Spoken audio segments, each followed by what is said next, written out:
नमस्कार मित्रांनो, मी आपले ऍक्टिव्ह एज्युकेशन युट्यूब चॅनल मध्ये स्वागत करतो आहे. मी ब्रेकिंग न्यूजचे स्पष्टीकरण करत आहे.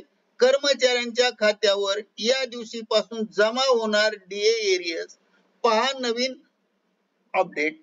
कर्मचाऱ्यांच्या खात्यावर या दिवशीपासून जमा होणार डीए एरियर, पहा नवीन अपडेट हे बातमीचे शीर्षक असून स्पष्टीकरण पुढील प्रमाणे आहे. नमस्कार मित्रांनो, पुन्हा एकदा आपले मनपूर्वक हार्दिक स्वागत.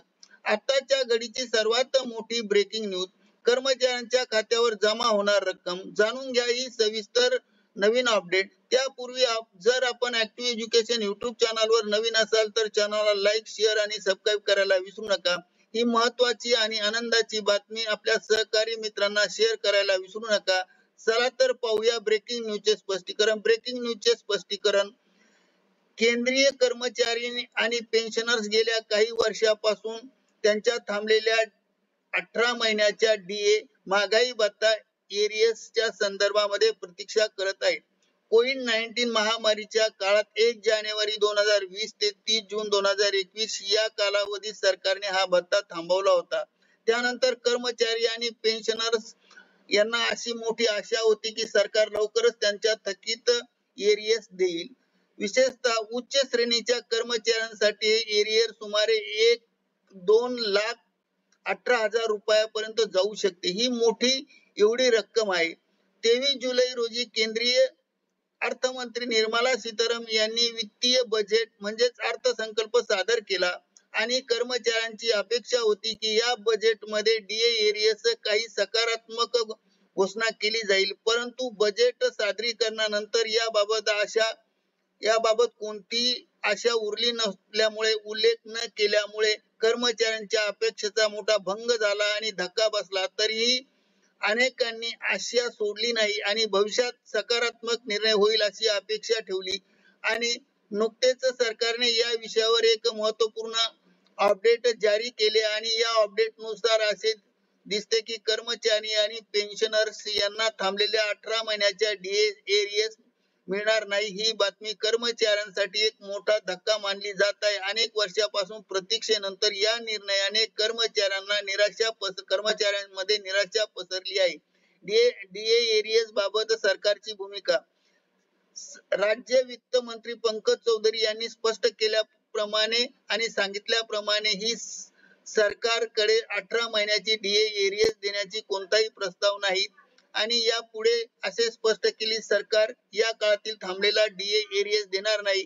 हे वक्तव्य केल्यामुळे सरकारने अधिकृत भूमिका दर्शविली आहे. त्यामुळे कर्मचाऱ्यांच्या आशा पूर्णपणे मावळल्या आहे. कर्मचारी संघटनेची प्रतिक्रिया. कर्मचारी संघटना बऱ्याच काळापासून 18 महिन्याच्या डीए एरियर्सची मागणी करीत होत्या. तरी आणि त्यांनी या विषयावर अनेक निदर्शने, बैठका घेतल्या होत्या. परंतु सदरच्या या निर्णयामुळे त्यांना धक्का बसला आहे. अनेक संघटनांनी या निर्णयाचा विरोध दर्शविला असून सरकारला पुनर्विचार करण्याची विनंती केली आहे. काही संघटनेने कायदेशीर मार्गाचाही विचार करत आहेत. महागाई भत्त्यात वाढ. जरी डीए एरियर्स निराशाजनक परिस्थिती असली तरी भविष्यातील महागाई भत्त्यात काही सकारात्मक संकेत आहेत अशी अपेक्षा ठेवून मोदी सरकार लवकरच कर्मचाऱ्यांना 4% वाढवू शकते. या वाढीनंतर कर्मचाऱ्यांना डीए 54% होईल व तो 50% पेक्षा जास्त असेल अशी अपेक्षा असेल. जवळपास 1 कोटी कर्मचाऱ्यांना लाभदायक ठरेल आणि त्यांच्या पगारात लक्षणीय वाढ होईल. केंद्रीय आणि पेन्शनर्सना डीए एरियर्स मध्ये सरकारची निराशा असली तरी भविष्यात महागाई भत्त्याच्या वाढीमुळे काही प्रमाणात दिलासा मिळू शकतो आणि त्यामुळे 18 महिन्याचे एरियर्स न मिळाल्याने अनेक कर्मचाऱ्यांच्या आर्थिक जीवनावर परिणाम होणार आहे. तरी 4% संभाव्य वाढ त्यांच्या मासिक उत्पन्नात सुधारणा करेल. कर्मचाऱ्यांच्या संघटना आणि खात्यातील संवाद महत्त्वाचा ठरेल आणि भविष्यात अशी परिस्थिती टाळण्यासाठी दोन्ही पक्षांनी एकत्र येऊन धोरणात्मक निर्णय घेणे आवश्यक आहे. त्यानंतर मित्रांनो, ही याचिका पूर्ण सुप्रीम कोर्टामध्ये गेली आहे आणि सुप्रीम कोर्टाने कालच याचा निर्णय दिला आहे की लवकरात लवकर हा सरकारने 18 महिन्याची थकबाकी एरियर्स जमा करावे आणि तशा प्रकारचे सचिवांना पत्र मिळाल्यामुळे पुन्हा एकदा आशा पल्लवित झाल्या आहेत आणि आशा पल्लवित झाल्यामुळे कर्मचाऱ्यांच्या खात्यामध्ये एरियस जमा होईल अशी आशा निर्माण झाल्यामुळे आपण हा व्हिडिओ व्हायरल केला आहे. आवडल्यास लाईक, शेअर आणि सबस्क्राईब करायला विसरू नका. धन्यवाद. जय हिंद, जय भारत, जय महाराष्ट्र, वंदे मातरम. Thank you very much. Lot of thanks.